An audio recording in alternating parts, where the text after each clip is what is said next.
When it comes to idiotic quotes in the games industry, EA executives stand at the top of the food chain with greatest hits such as sense of pride and accomplishment, or surprise mechanics, not loot boxes. And of course, single-player games are finished, or people aren't as interested in linear games as they once were. And now comes John Riccitiello, who is a former EA CEO who is now CEO of Unity Technologies, who's come out with a quote that insults any developer who doesn't focus on implementing microtransactions. And by the way, I know there is the whole situation going on with how John Riccitiello is ruining Unity as a company and just some really scummy stuff he's doing with the Unity engine. I'll definitely talk about that in a future video, but today I want to focus on this quote where John Riccitiello, according to this PocketGamer.biz interview and headline, said that developers who shun monetization are pure, brilliant, and effing idiots. Says the effing idiot. So this is the question that was posed by Pocket Gamer. Implementing monetization earlier in the process and conversation is certainly an angle that has seen pushback from some developers, to which Riccitiello responded as follows. Ferrari and some of the other high-end car manufacturers still use clay and carving knives. It's a very small portion of the gaming industry that works that way, basically treating their craft with love and care and passion and understanding that customers are going to be getting these products and wanting to see them enjoy something of true high quality, something that really feels handcrafted and something that feels like a lot of care was put into it. He insists that it's a very small portion of the gaming industry that works that way. Maybe it's the majority of the AAA landscape these days, but there are plenty of indie developers who release tons of games on an annual basis who actually make games because they enjoy the craft, they enjoy the prospect of people enjoying the work that they've made, and so they put their heart and soul into it and don't try to be scummy about it. What this highlights to me is how incredibly narrow-minded Riccitiello is and doesn't actually understand the full scope of the gaming landscape, which he only perceives to be those high-profile, huge moneymakers, AAA, multi-billion-dollar IPs, when that's not at all what the majority of gaming encompasses. It's just the stuff that makes the most headlines. It's the stuff that's more talked about.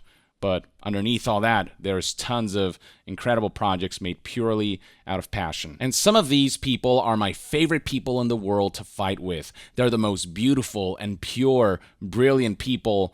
They're also some of the biggest fucking idiots. What a condescending and insincere way to speak about passionate developers. This is the kind of stuff that villains say when they look out to people fighting the good fight and say, man, I see you guys out there. Keep fighting that good fight. You're ignorant about the world, but I appreciate that, you're letting your voices be heard. It's like when Homelander from The Voice comes out and goes, no, you guys are the real heroes, when deep down he believes himself to be the savior of humanity, the god among men. And now this guy's coming out and saying, oh yeah, no, those developers who actually make games because they're passionate about their craft, oh, that's cute, that's neat. No, you guys keep doing that. But also, you guys are morons. The whole, oh, these people are brilliant and pure, that's just to soften the quote that he really believes in. People who don't monetize games to hell and back are idiots because they're not reaping all of the rewards they could reap out of this medium. This is the same kind of immoral and villainous mentality as someone going, well, if somebody drops $200 from their pockets or $1,000 from their pockets or whatever, and you saw it, but they don't notice it, and you pick it up, you'd be a fool not to just take it instead of giving it back to them.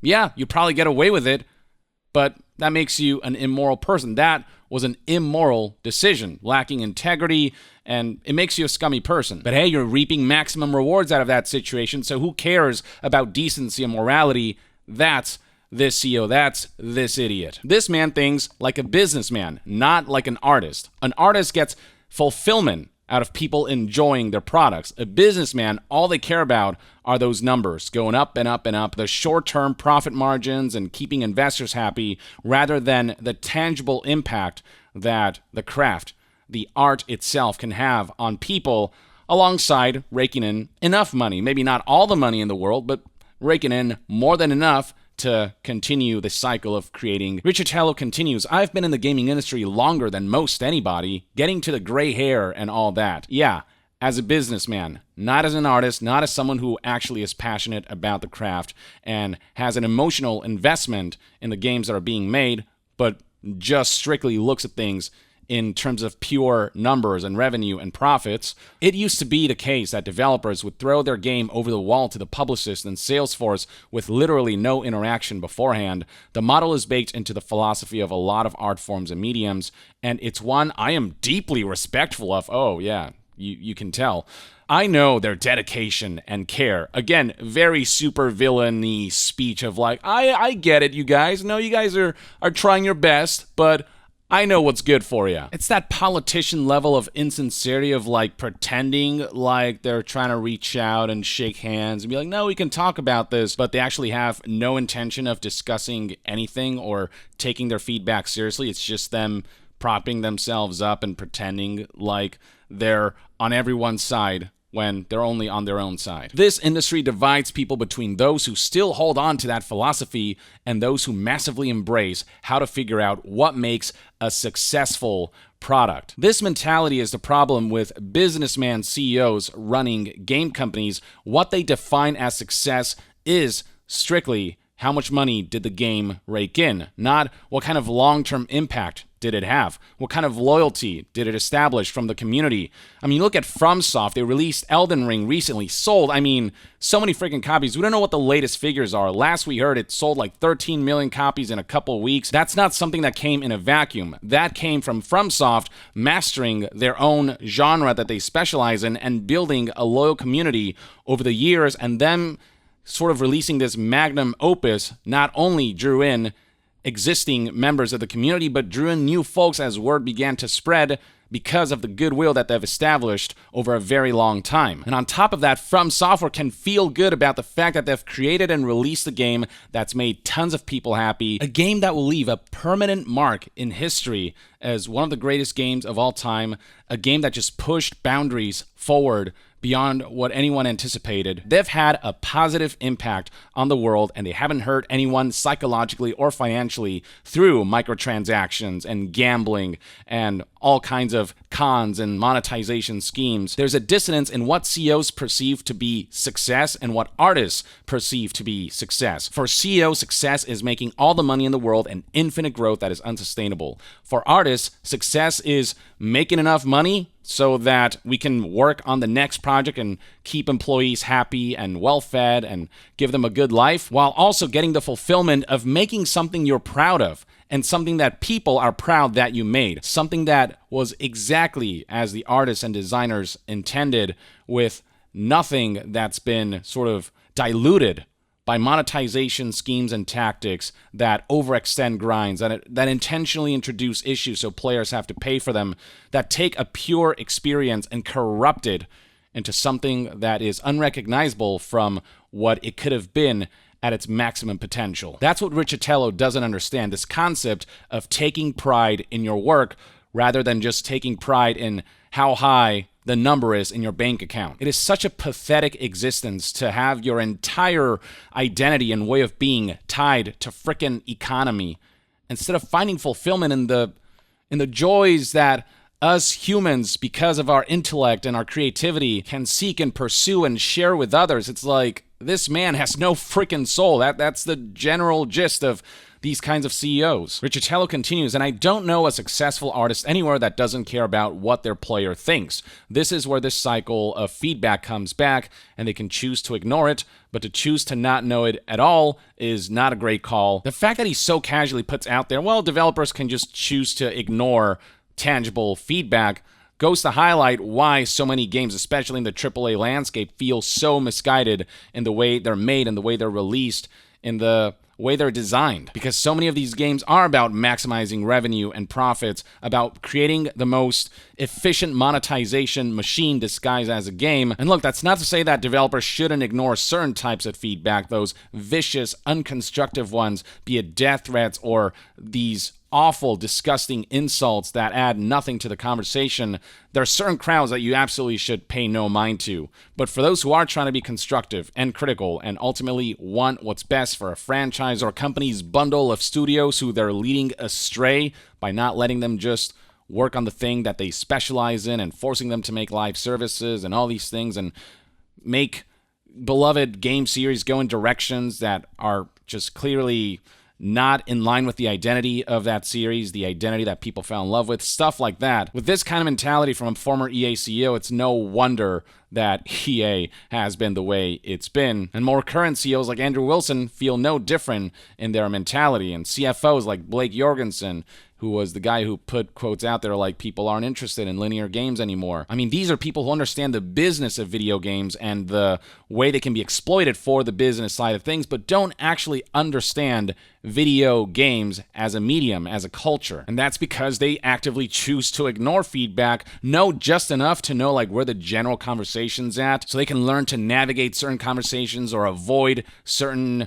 issues and confrontations. But when it comes to actively listening to the community in a way that will pave the road for a brighter future for the craft itself, rather than just the monetization aspect of interactive entertainment, that's where these companies really just don't give a shit. The final paragraph reads, I've seen great games fail because they tuned their compulsion loop to 2 minutes when it should have been an hour. Sometimes you wouldn't even notice the product difference between a massive success and tremendous fail, but for this tuning and what it does to the attrition rate, there isn't a developer on the planet that wouldn't want that knowledge. And there you have it, folks. Just blatant admission that they purposely stretch out the grind of a game in order to keep players engaged, and that way they'll be further incentivized into checking out the marketplace, the store, where they can spend cash so they can accelerate this awful progression pacing that was intentionally put in there to frustrate players into spending. He straight up talks about stretching what should be a 2-minute gameplay loop or bit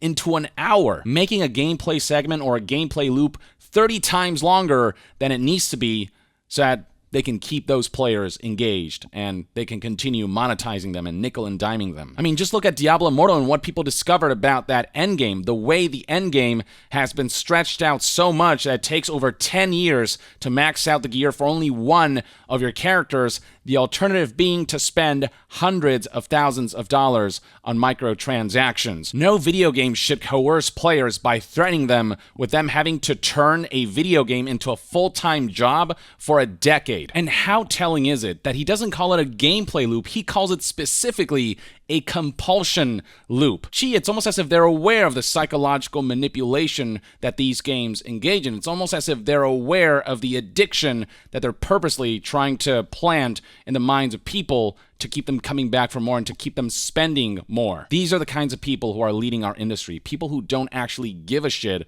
about the act of playing games or the act of making games and the fulfillment surrounding that that's far beyond monetization. That's priceless. Not focusing on microtransactions is only fucking idiotic if your entire identity, if your entire way of existing is centered around money, which, what a sad and pathetic existence. For everyone else whose sense of happiness and success isn't strictly defined by money, well, this kind of quote is the most fucking idiotic thing you could say. It's the dumbest ideal you could have. It's the most fundamental misunderstanding you could have about what video games represent to the world and the impact that they've had. The smartest thing to do would be to find a balance where, you know, video games make enough money. Let's not kid ourselves. Video games are a business. I'm not saying they're not allowed to make money, but to sacrifice the integrity of the craft itself to make all the money defeats the purpose of video games. That's why Iwata was such a good CEO for Nintendo, because he wasn't just a businessman. That man has been through the grind of making games. He's a genius when it comes to making games. I mean, you have heard the stories about him compressing Pokemon, was it Silver and Gold, to such a degree that they could add the whole Kanto region to that game. And I mean, this man was brilliant as far as that's concerned, was actually passionate about the craft itself and wanted to push boundaries, which is why we got consoles like Wii and DS, and, you know, they were unusual, but man, were they really fascinating and interesting and paved the road to, you know, future innovations. Like, that's the kind of man Iwata was. He didn't make a console like the Wii because he felt like it would rake in all the money. He made that console because he had a vision